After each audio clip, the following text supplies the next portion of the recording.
Recently listening to a radio talk show hosted by the well-known Dr. Laura, found out that she had written a book on the 10 Commandments, amazingly. She's tried to remind this society in which we live that God has something to say about morality. It's interesting that she has probably gained a greater ear than any preacher. One of the things in that book, and of course one of the issues in the 10 Commandments, is the issue of lying. In no uncertain terms and with immense concise clarity, God has said, don't lie. That's one of the commandments. This past year, as a nation, we have been exposed, I suppose we could say we have been overexposed to the extensive pattern of lying and deception engaged in by our president.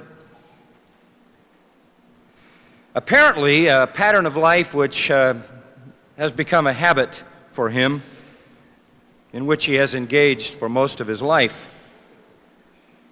We received information that not only has there been a pattern of deception, a pattern of duplicity, a pattern of hypocrisy, unfaithfulness, covering and hiding for many years, but when brought into a situation where he was bound by an oath in a legal deposition and before a grand jury and in a document presented to the United States representatives, he continued the same pattern of deception.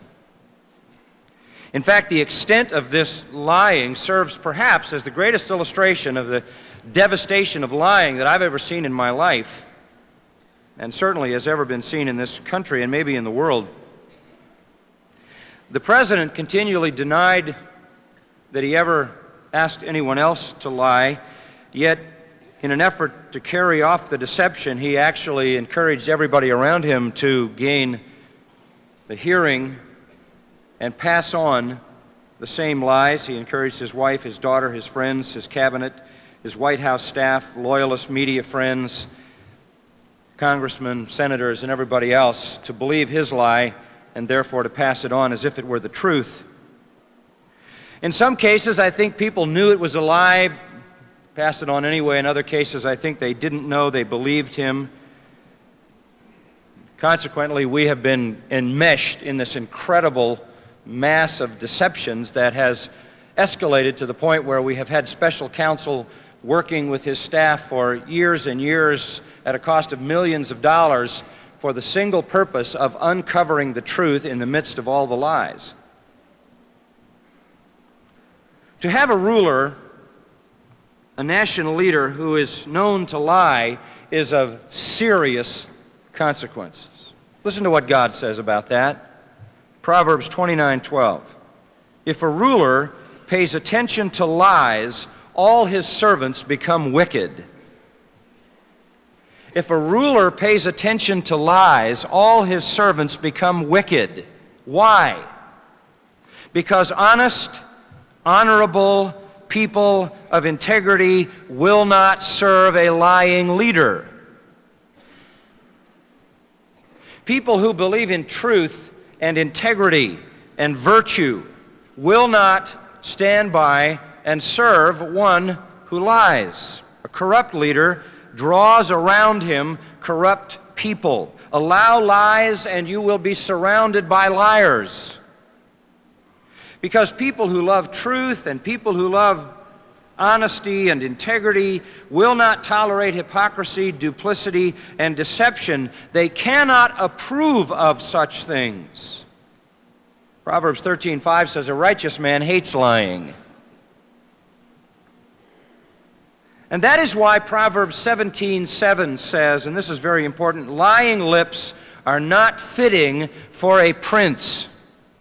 Lying lips are not fitting for a ruler, because a lying ruler will draw around him people who can live with lying. It's the old birds of a feather flock together idea. Lying rulers attract lying aides. A well-known liar whose pattern of deception is lifelong will not accumulate around him honest people.